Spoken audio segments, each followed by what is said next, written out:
Shalom, selamat sore, Callers dan juga saudara-saudara yang kekasih dalam Tuhan.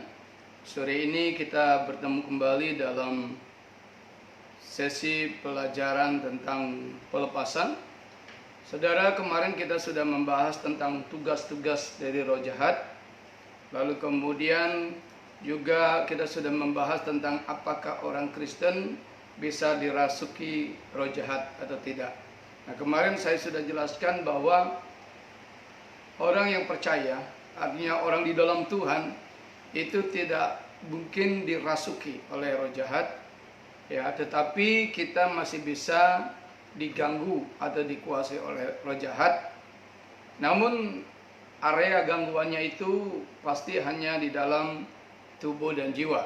Sebab seperti yang saya jelaskan kemarin bahwa roh kita pada waktu kita percaya kepada Tuhan Yesus, roh kita dimeteraikan oleh Roh Kudus, sehingga firman Tuhan menyatakan si jahat tidak bisa menjamahnya.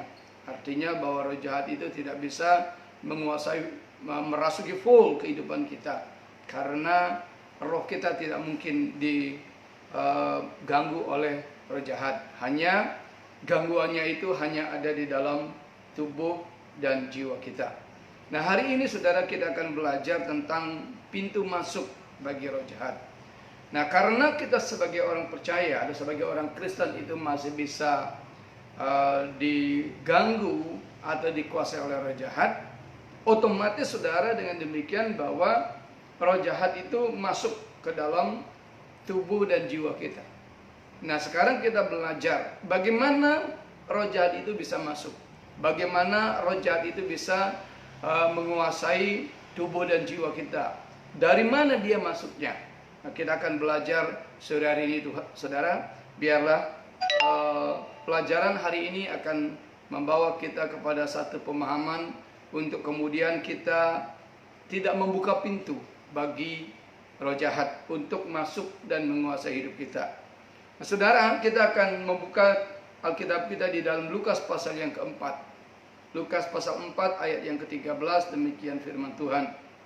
Sesudah iblis mengakhiri semua pencobaan itu, ia mundur daripadanya. Ini adalah firman Tuhan pada waktu sesudah iblis mencobai Tuhan Yesus. Ya, sesudah iblis mengakhiri semua pencobaan itu, ia mundur daripadanya dan menunggu waktu yang baik. Jadi saudara, kita berdasarkan ayat ini kita harus sadar bahwa iblis dan roh jahat itu selalu mencari kesempatan untuk datang, mendekat dan menguasai kita.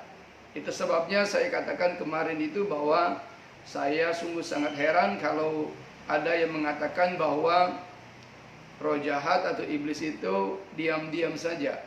Dia tidak sedang ngopi di Starbucks, saudara. Tetapi dia selalu, firman Tuhan mengatakan, selalu mencari kesempatan. Ya, kalau saat ini dia tidak bisa, maka dia akan cari kesempatan yang lain untuk bisa masuk dan menguasai kehidupan kita. Ya. Oleh sebab itu saudara, tujuannya dari roh jahat ini untuk masuk dan menguasai kita adalah hanya untuk mencuri, membunuh dan membinasakan.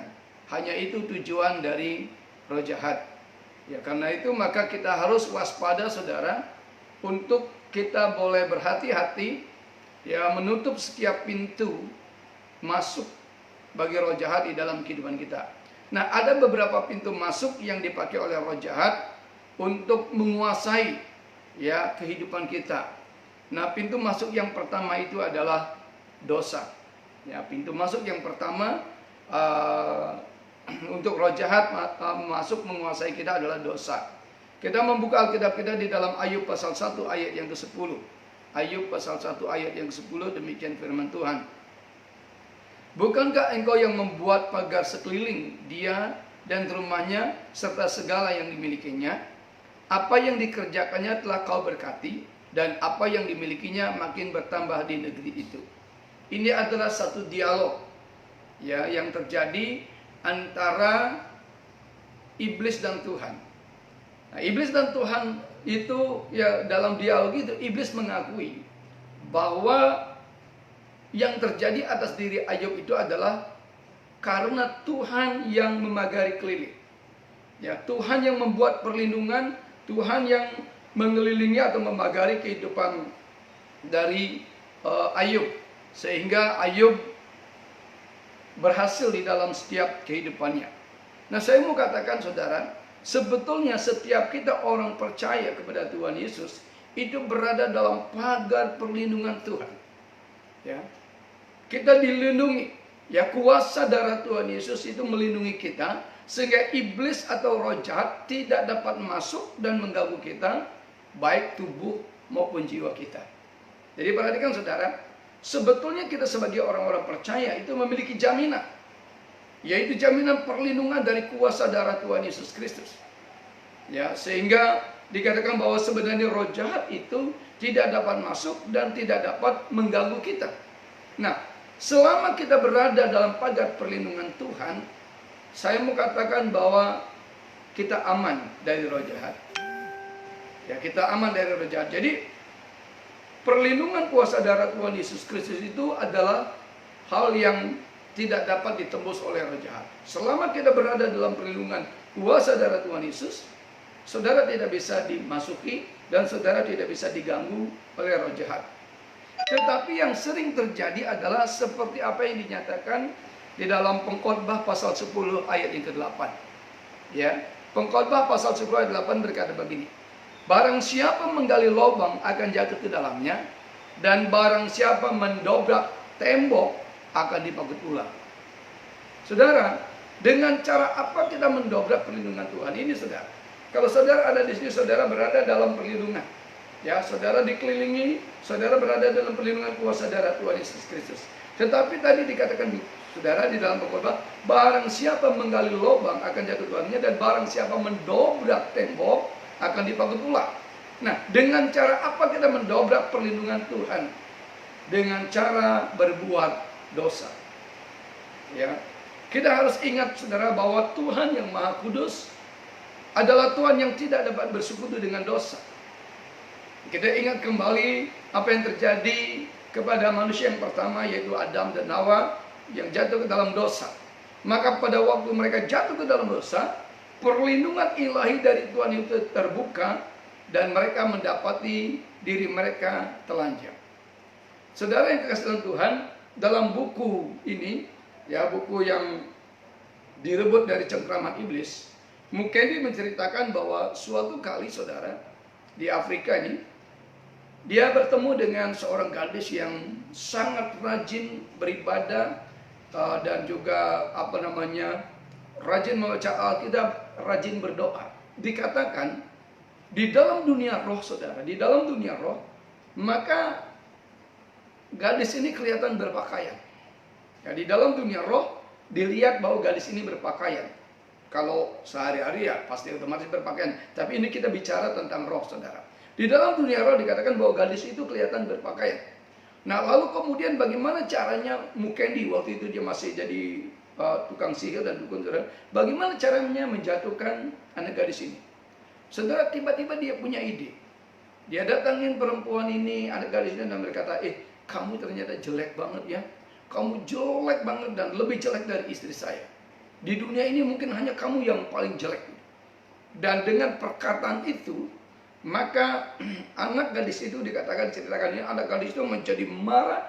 Marahnya begitu luar biasa, disertai dengan dendam, disertai dengan amarah yang tidak terkendali gitu saudara. Dan ketika amarah itu begitu meluap lalu mulai memaki-maki si Mukendi ini, maka dikatakan perlindungan Tuhan itu terbuka, sehingga akhirnya gadis itu di dalam dunia roh kelihatan telanjang. Dan karena itulah maka dikatakan saat itulah akhirnya gadis itu bisa dimasuki dan dimasukkan roh perzinahan. Dan akhirnya diceritakan dalam buku itu, gadis itu akhirnya jatuh dalam dosa perzinahan, saudara.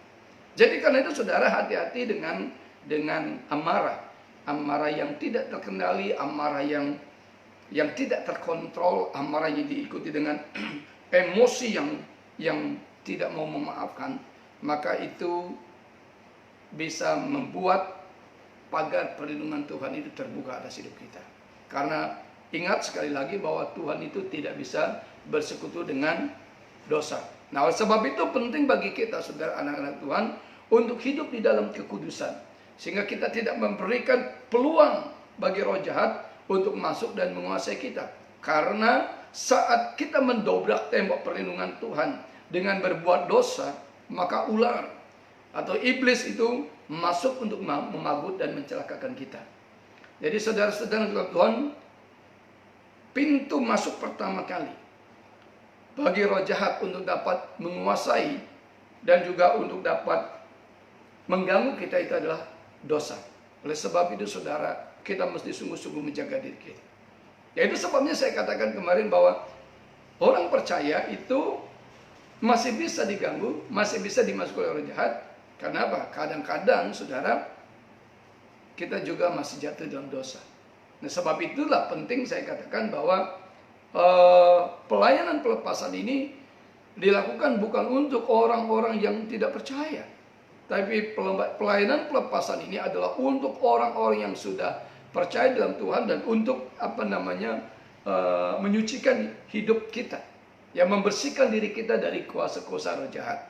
Nah, nanti dalam sesi terakhir saya akan jelaskan mengapa pelayanan pelepasan ini tidak bisa dilakukan kepada orang-orang yang belum percaya.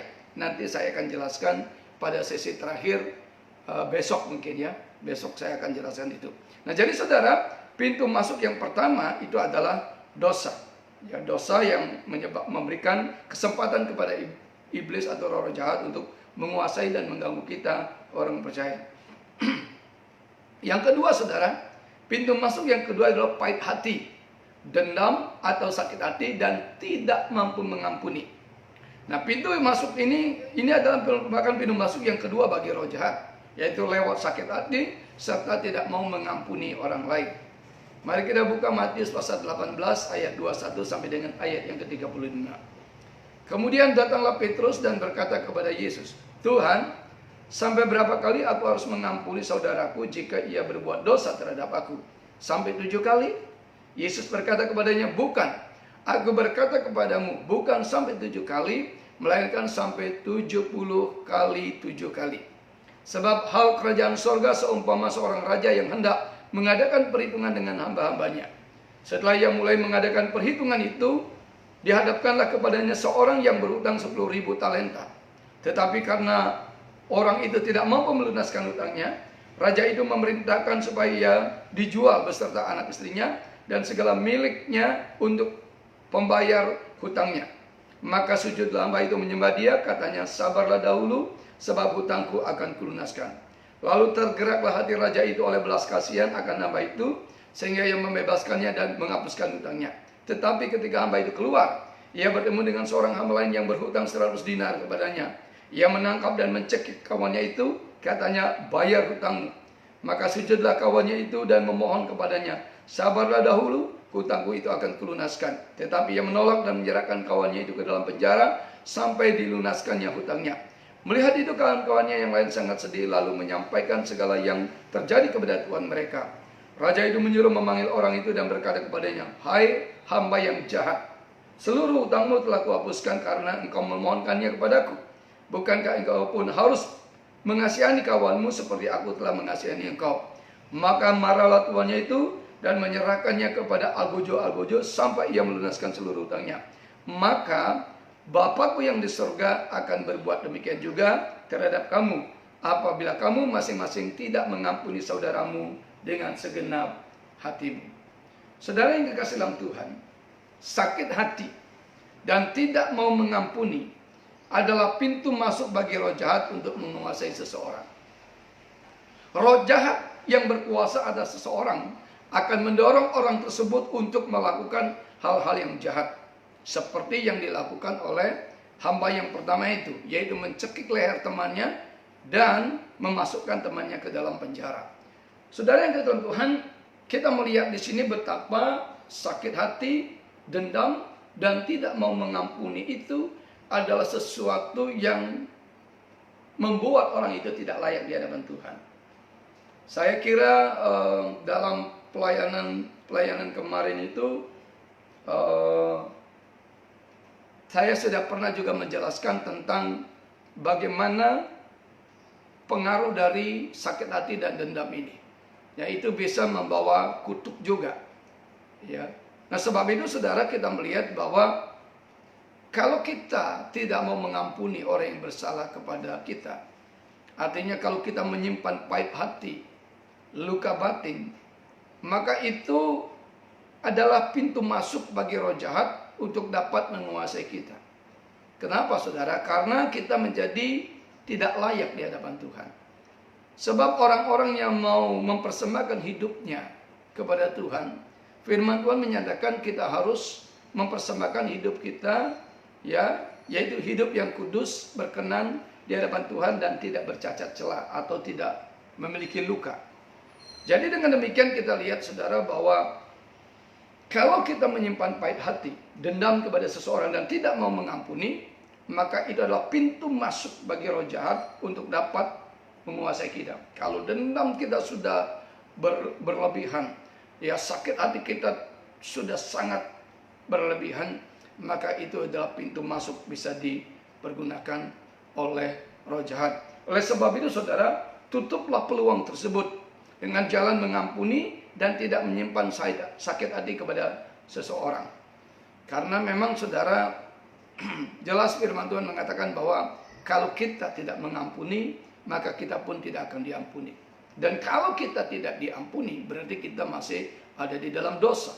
Dan kalau kita berada di dalam dosa, hidup di dalam dosa, maka kita bukan lagi milik Tuhan, melainkan milik dari iblis. Dengan demikian maka roh jahat bisa menguasai dan mengganggu kita.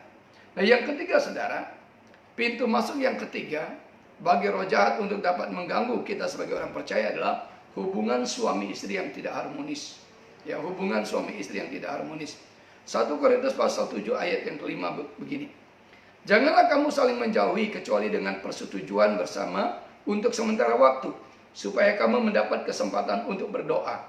Sesudah itu hendaklah kamu kembali hidup bersama-sama, supaya, perhatikan ini, iblis jangan menggodai kamu, karena kamu tidak tahan bertahan.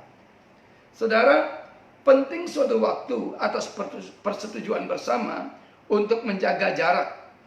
Ya, istilah sekarang itu physical distancing, saudara. Jadi menjaga jarak antara suami dan istri.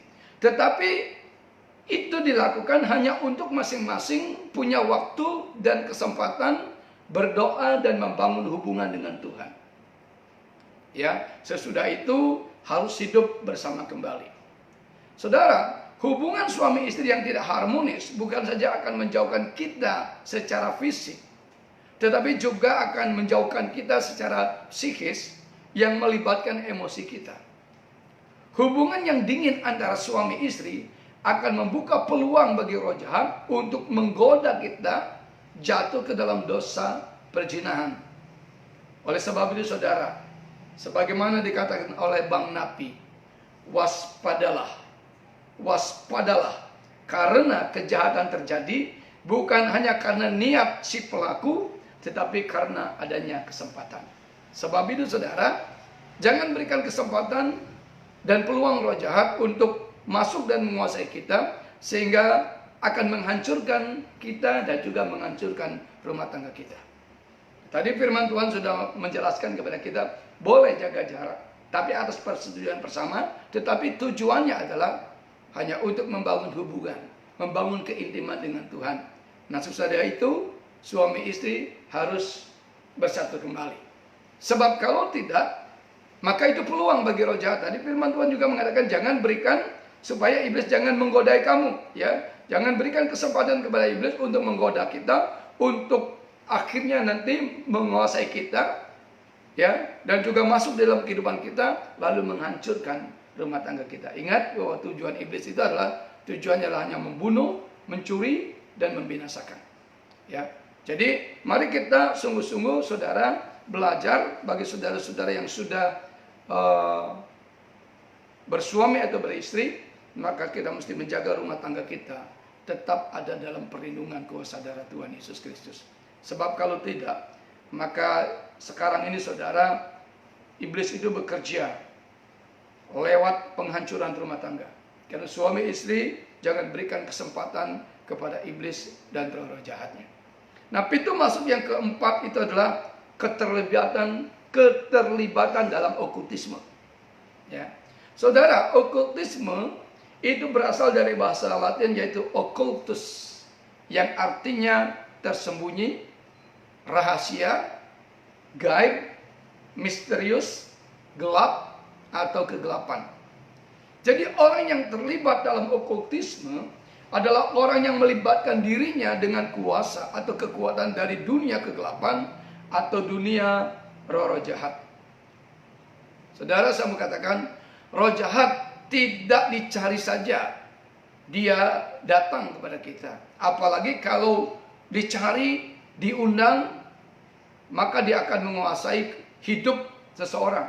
Apalagi kalau diundang dan juga diberikan kesempatan untuk masuk di dalam kehidupan orang tersebut dengan jalan melibatkan diri dalam okultisme. Saudara, banyak orang berpikir bahwa yang namanya okultisme tersebut adalah orang yang tidak percaya Tuhan dan menyembah setan. Saudara, itu tidak salah. Tapi ternyata tidak sesederhana itu, saudara. Karena kita sering mendapati bahwa orang yang beragama dan mengaku dirinya sebagai pengikut Tuhan ternyata juga terlibat dalam okultisme. Kadang-kadang tanpa disadari, saudara. Tanpa disadari, orang sudah melibatkan dirinya di dalam okultisme.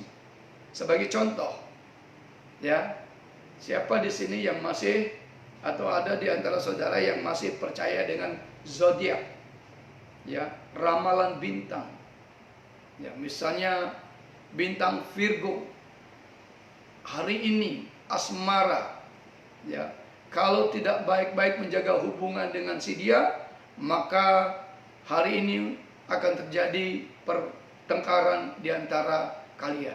Ya, saudara, saya mau katakan tidak perlu ramalan seperti itu. Kita berpikir secara logis saja, kalau kita tidak bisa menjaga hubungan dengan orang yang kita kasih, pasti berantem. Tetapi kita lihat bahwa ada banyak orang yang masih percayakan hal itu. Ya, jadi ramalan zodiak, ramalan garis tangan. Oh, garis tangannya dilihat. Oh, ini M. Ya, berarti kalau M ini artinya saya tidak boleh menjadi orang Kristen karena di sini M. M-nya si dia, gitu kan. Nah, saudara, kadang-kadang tanpa disadari orang percayakan itu. Astrologi, bertanya atau berbicara kepada orang mati, dan itu hal-hal seperti itu adalah penglibatan diri di dalam okultisme yang kadang-kadang tanpa kita sadari kita lakukan. Saudara, itu sebabnya saya tegaskan kepada jemaat di mana saya melayani bahwa hati-hati kalau kalian berziarah ke kuburan. Jangan sampai saudara ngomong atau bertanya kepada orang yang sudah mati itu, dan itu adalah merupakan kekejian di mata Tuhan. Apalagi saudara datang, ya, ke kuburan, bawa apel, bawa sesajen, lalu minta arwah orang mati itu untuk memberkati saudara. Ya, jangankan memberkati saudara, umpamanya, ya, dia aja mati nggak bawa apa-apa, dia juga mati dalam kemiskinan. Arwah bilang, jangankan memberkati lu, gua juga mati gara-gara gua kelaparan, itu umpamanya, saudara. Jadi artinya, saudara, kita melihat bahwa kadang-kadang orang tidak mengerti akan hal itu. Orang datang ke kuburan, lalu ngomong, "Mbah, ini cucumu datang, bawain ayam panggang." Saudara, itu adalah kekejian di mata Tuhan.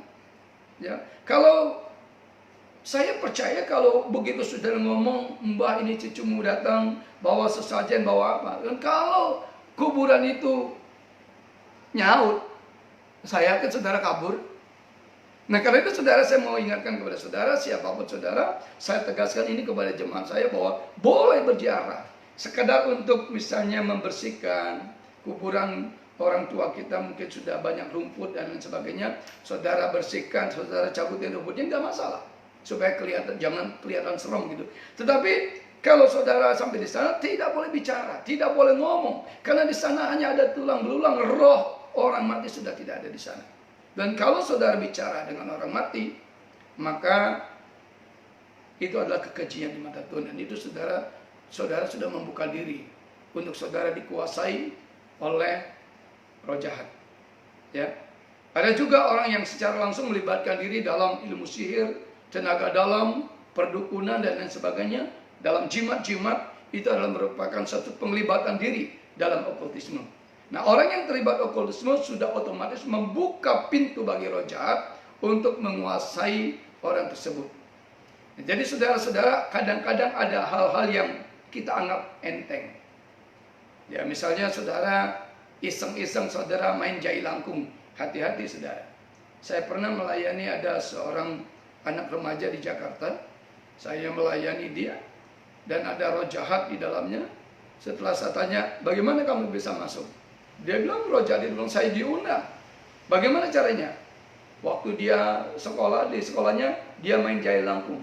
Ya karena aku diundang, ya aku masuk. Jadi saudara, hati-hati saudara. Tanpa kita sadari, ternyata kita sudah melibatkan diri di dalam okultisme. Dan kalau kita sudah terlibat dalam okultisme, maka itu artinya kita telah membuka pintu yang lebar-lebar, seluas-luasnya untuk roh jahat masuk dan menguasai kita. Nah, yang kelima saudara, yang kelima, pintu masuk bagi roh jahat itulah ambisi pribadi yang tidak sesuai dengan kehendak Tuhan.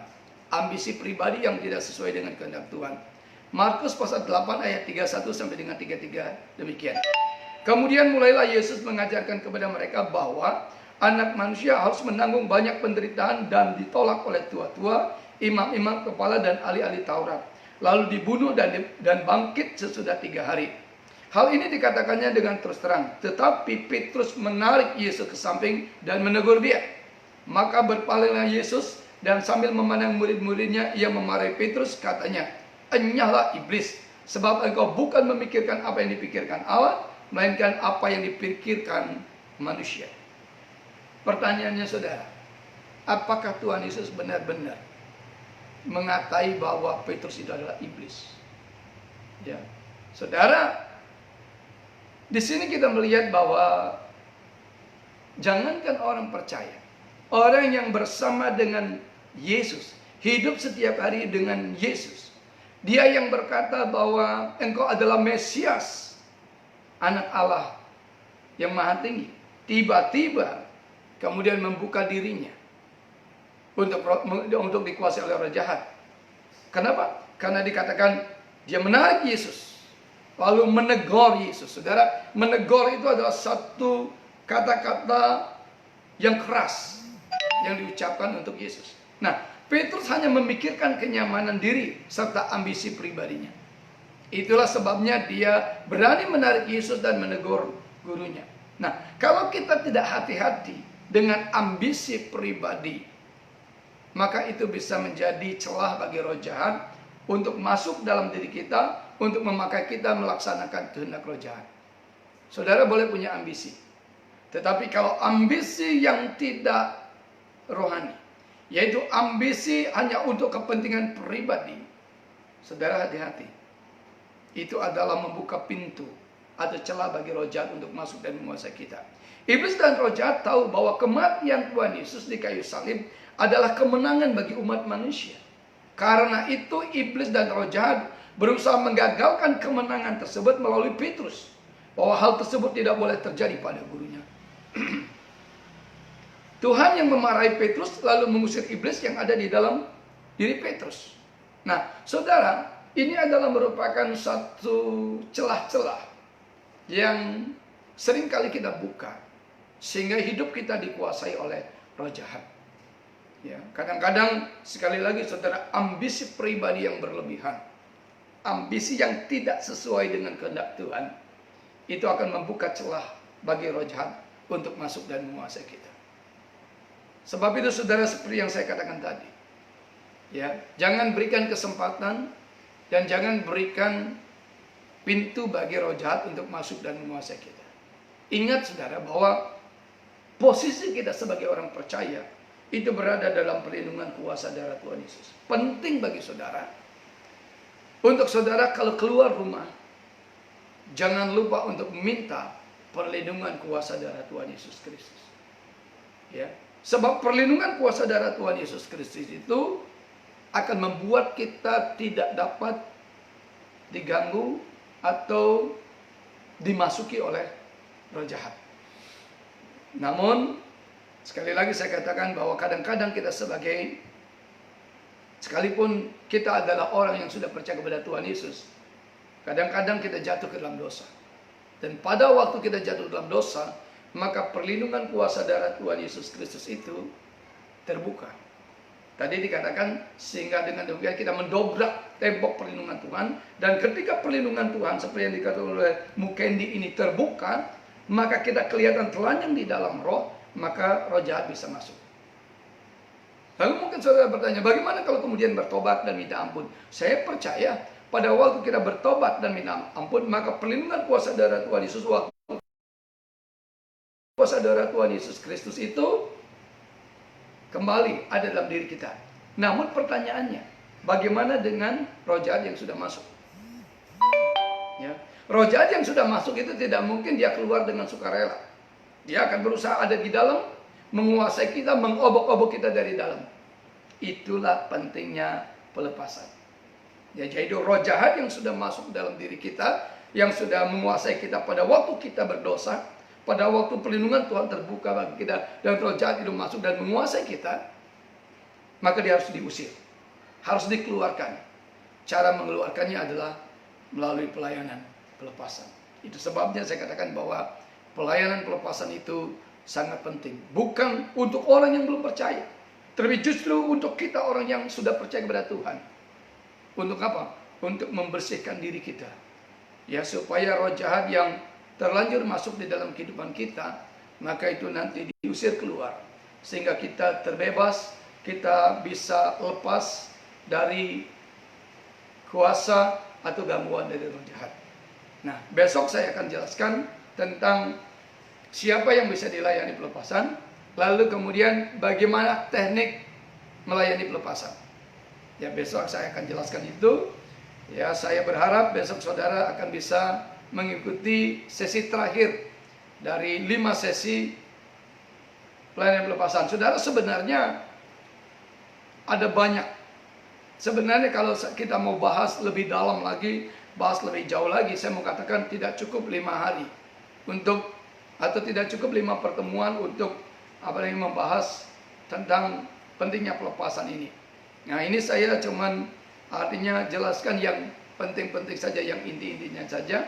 Dan besok saya akan jelaskan siapa yang bisa dilayani pelepasan dan siapa yang bisa melayani pelepasan, serta bagaimana teknik untuk melayani pelepasan. Dan biarlah apa yang saya jelaskan hari ini, sore ini, boleh menjadi berkat bagi saudara. Mari kita berdoa. Tuhan Yesus, kami bersyukur kepadamu untuk hari ini. Pengajaran hari ini yang berbicara tentang pintu masuk bagi roh jahat. Kami percaya dan kami tahu posisi kami, bahwa kami berada di dalam perlindungan kuasa darah Tuhan Yesus Kristus.